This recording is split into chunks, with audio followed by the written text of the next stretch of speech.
Grace and peace to you.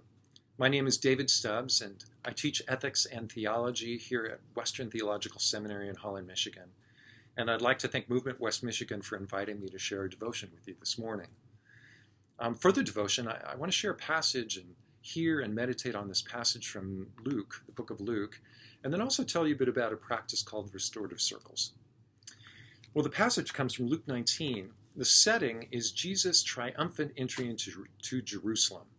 And one of the first things he does when he gets to Jerusalem is that he weeps.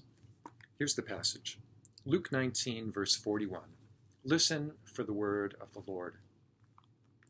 As he came near and saw the city, he wept over it, saying, If you, even you, had only recognized on this day the things that make for peace, but now they are hidden from your eyes. Things that make for peace.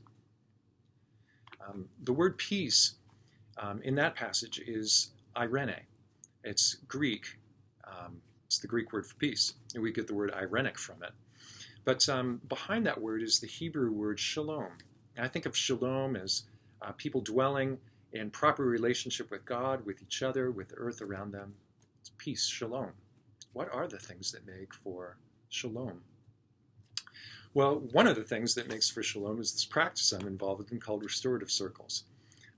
Before I describe the practice, let me say just a bit about that word restorative. You may have heard the phrase restorative justice.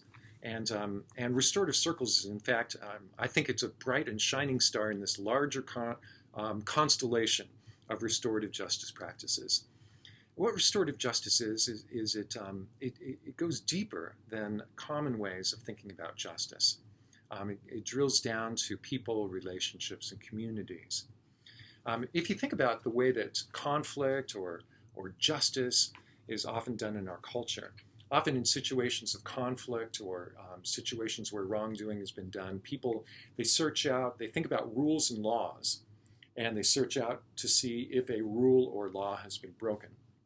And if it has been, then they think about what punishment should be meted out. Rules and punishments is typically how we think about justice in our culture. Well, restorative justice certainly respects the rules and the laws, but it also drills deeper and says that behind those things are people and relationships and communities. And it drills down and says, what kind of harms have been done? How have relationships been strained? How has community been broken? And what can be done to restore people and relationships and communities? That's where the word restorative justice comes from. Restorative circles is like that. And the practice centers around three questions. You bring people together in a situation of conflict or wrongdoing, and you ask these questions.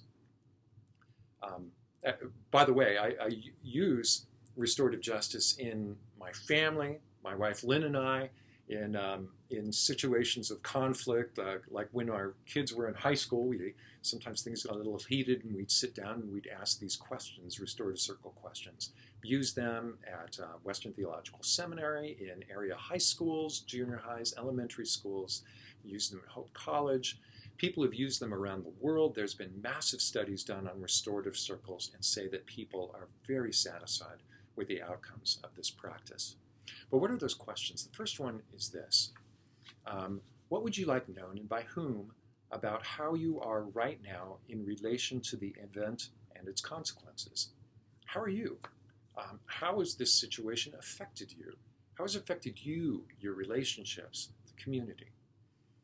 And after some understanding has been done on the way that something has affected people, then you drill down to the second question. You ask about motives. Here's the question. What would you like known, and by whom, about what you were looking for at the moment you chose to act? What were you thinking? How did this occur? Why did you do the things that you did? Both the person who did the act under consideration as well as how people responded to it. Why did you act? So after understanding of that has taken place, then you move to the third question, which is, what would you like to see happen next? What would you like to offer?